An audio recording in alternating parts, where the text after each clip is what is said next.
Bitcoin.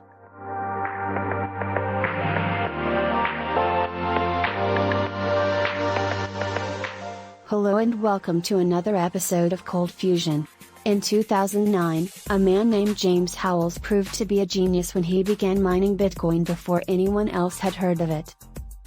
When Bitcoins were just a fraction of a cent each, James was able to stockpile 7,500 of them.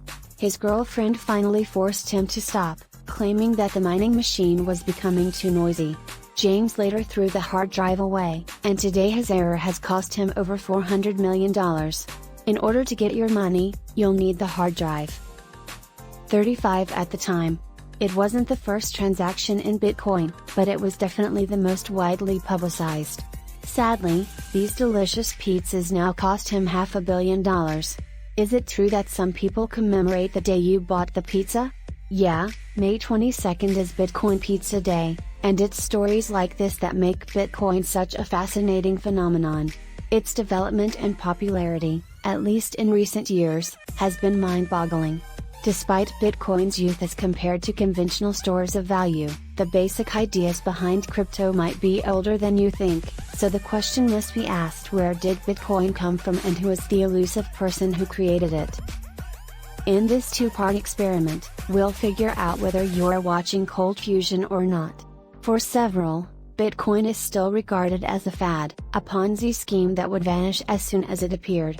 The cryptocurrency has a bad reputation due to fake crypto frauds such as BitConnect and OneCoin, as well as payment for drugs on the Silk Road. What's going on is that there are a slew of copycat cryptocurrencies on the market. And there's no regulation on the actual level of Bitcoin itself. You're talking about derivatives regulation, but the underlying commodity is totally unregulated. It's a black market. Bitcoin is worthless artificial gold that, if it succeeds, will encourage a lot of illegal activity. But word is getting out that Bitcoin is much more than that. With a growing sense of cynicism about the economic system. Currency is constantly being generated. Food prices and bond yields are increasing, implying inflation. And given that the long-term value of all fiat currencies has tended towards nil for the last several thousand years, it's only reasonable to believe that there would be problems ahead. I've discussed financial concerns clearly in my How Money is Produced article. While you all enjoyed the video, it clearly demonstrates the need for fresh thinking on the topic.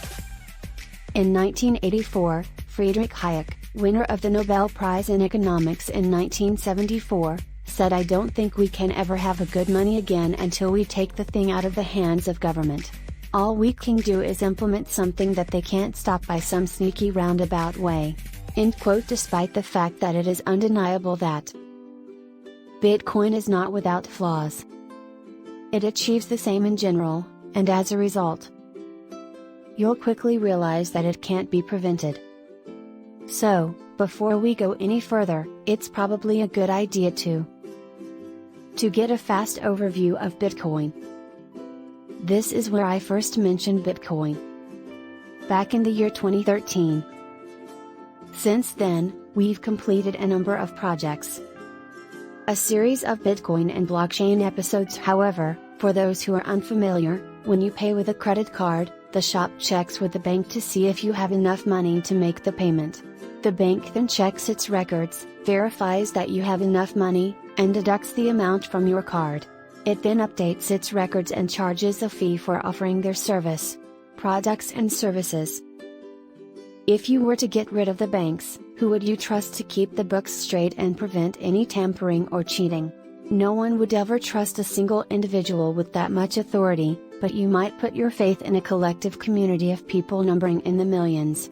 The key idea is that instead of having a centralized record of transactions, several copies of such transactions are circulated around the world, with each owner recording every transaction. Under this new model, instead of checking with the banks, the shop checks with everyone's records to see whether you have the money when the purchase is made. Keepers keep their documents up to date,